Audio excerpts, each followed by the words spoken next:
just Oscar Wilde. He's wild.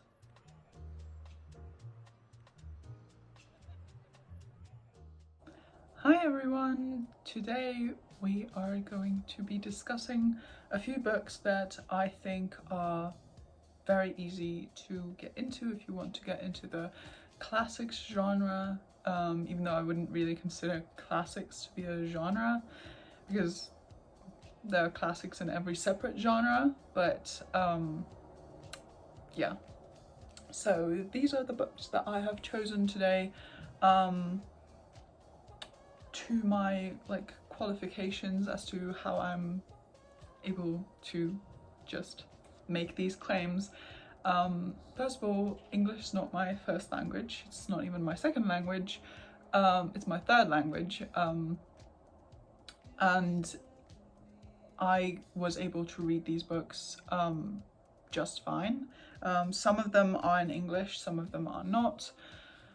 Because I have the German copies, but I have read them in English as well, and I've understood them just fine. And growing up, I used to read more classics than any other genre because,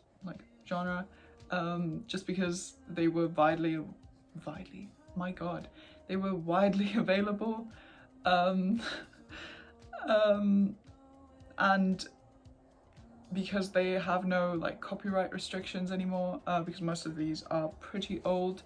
I could just get them from the internet or just listen to the audiobooks on YouTube without paying anything, and growing up I didn't have a lot of money to buy all these beautiful books, and so my only options were really the library or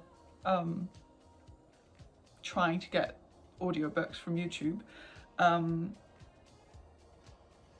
So yeah, I have read a lot of classics, not that many, but just I feel like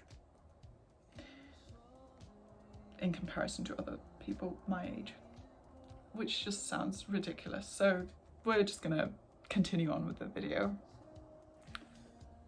Okay, so the first book I wanted to talk about was Oliver Twist by Charles Dickens.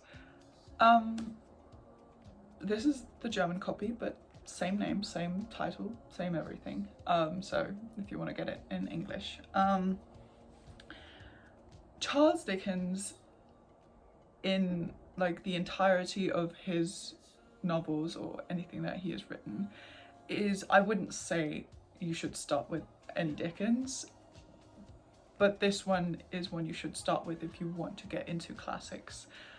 First up, this is not a children's novel.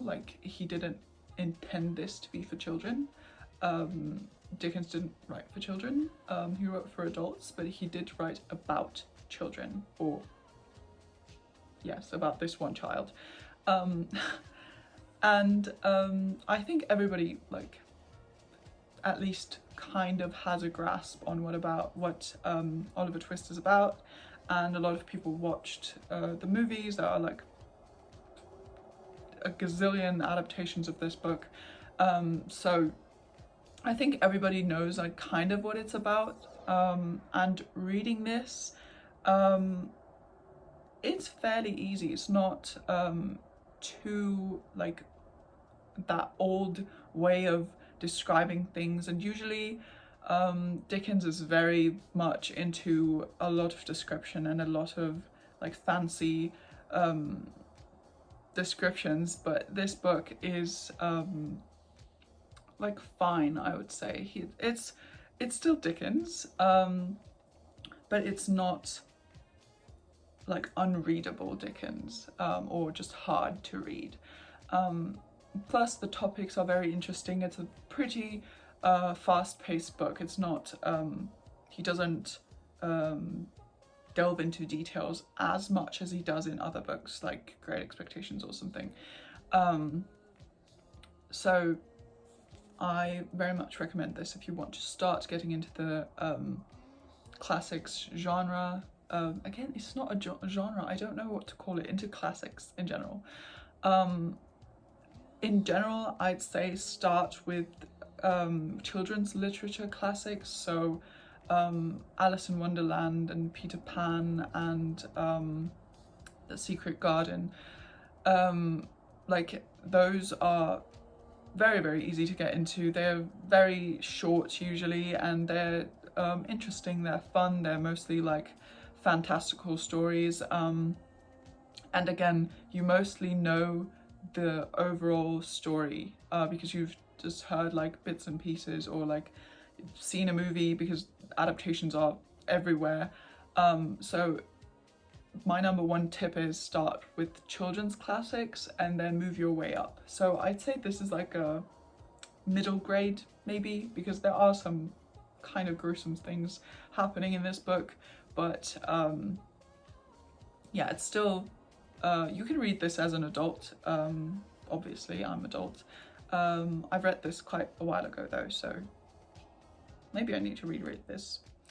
But yeah, I don't have any children's classics on this list, I don't think, because like that's just an overall tip. If I wanted to show you all the children's classics that I have, that would be a little bit of a very much long video, so I'm not going to do that. Okay, so next up we have The Picture of Dorian Gray by Oscar Wilde. Again, I have a German copy, but so in German it's Das Bildnis des Dorian Gray, but you can find it under Picture of Dorian Gray. This is one of the most beautifully written books I have ever read in my life. Just anyone should read this, okay? This is one of my favorites, and just like, if you don't want to read classics, I think this is a book that everybody should read in their lives. But if you want to get into classics and you're not sure where to start with this, because you're gonna fall in love. The prose is magical. Just Oscar Wilde, he's wild. That was horrible, sorry. But the prose is beautiful, so any like prose lovers, literature lovers, read this. And to anybody who just wants a good plot, this is great still. It's very interesting. The concept is like so creative and so like, it's very philosophical if you want to go in that direction, but it's also just very, very interesting what happens and what, like, it's just very out there, but it's great. It's great. I love it so much. I can't say anything else. I just like, please read this, please. This is just so beautiful. By the way, to anybody who does not want to read this still, go read it. But also, if you just want to have the plot, the movie that, one of the movies, I think there are a lot of movies of this also, but I don't know when it was filmed, but I just know that Ben Barnes plays Dorian Gray, so if that's not motivation enough to read this first and then go watch the movie, I don't know what should be. Okay, and next up we have The Great Gatsby by F. Scott Fitzgerald, or his wife rather, Zelda Fitzgerald, because he was not a nice person and not a good husband, and he did awful things. Anyways, I'm not going to delve into that topic because I'm going to get angry. The Great Gatsby is, again, great book. Once again, I don't know why I've got all these English classics in German, but this is a German copy, which is called Der große Gatsby. But The Great Gatsby is very, very plot driven. There are like obviously like characterizations and character development as well, but we get one of the most amazing plot lines ever, one of the worst people ever as well, but besides that, this book is a great classic to get into, especially American classics, and just classics in general, because again, pretty short and very, very interesting. It's I won't say like murder mystery, but it's kind of like a mystery in there as well. There's just like mysterious things happening, and you fall in love with the characters, and it's just very well written and very easy to get into. Once again, all of these books are. So yeah, go ahead and read this, please. Okay, we're almost through.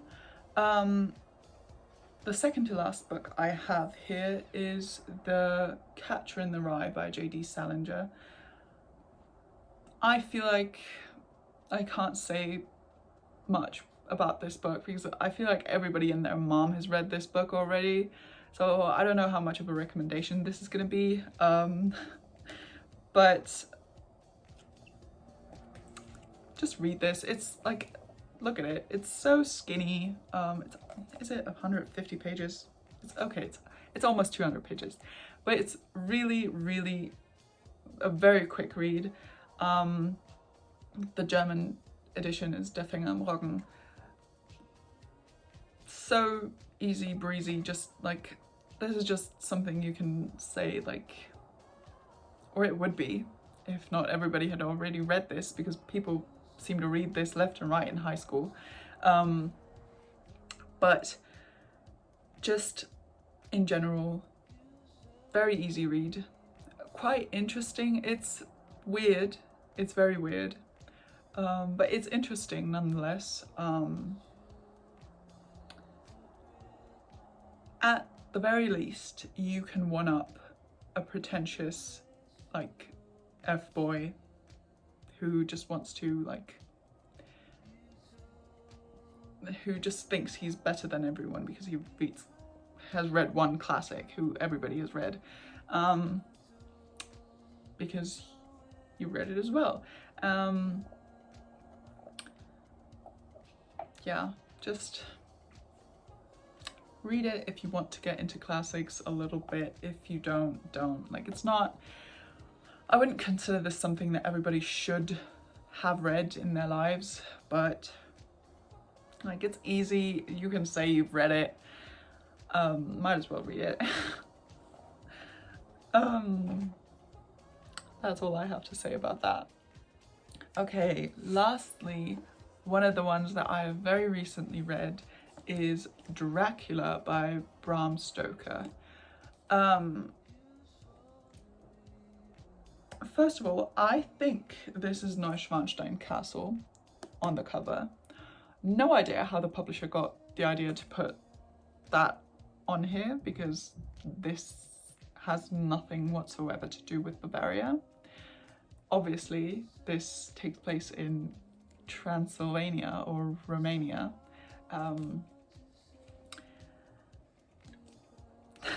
Like, I don't know, just ignore the cover because it's bothering me, but maybe it's not even, I think it is. Okay, anyways,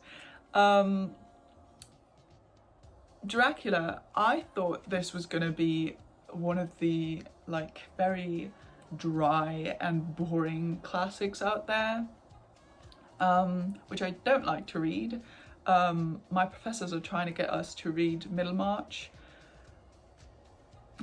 Like, I'm so sorry, but like, what the fuck? What business has that book being like 800 pages? And most of that, like, descriptive stuff. Like, no. I, like, right now, I'm not gonna read that book. I don't know what future me will maybe do. Anyways, back to Dracula. this surprised me. It was not like boring and dry at all. It was very, very fast paced. A lot happened. I did not think this much would happen in this book. I just thought like Dracula would kill a few people and then be killed himself. That is kind of what happens, but not that directly. I had not watched like the Dracula. Obviously I've watched like other vampire movies, but not the like original Dracula movie. So I had no idea what to expect. But this was really, really good. This was like a normal murder mystery, like paranormal murder mystery. Not even like it did not feel like a classic. Like it did not read like a classic at all. By which I mean just like an older book. If you would have told me this is like published in 2015, I could have believed you. Like, very easy to read, very easy to understand as well. Like the English wasn't like old English where you have to pay attention to understand it.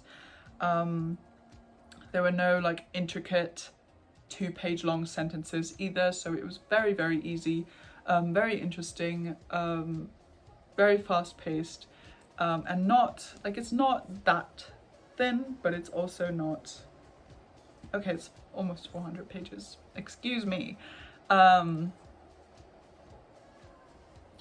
but if you want to get into classics and you want to say you have read the one original vampire book out there, then go ahead and read this because it's really, really good.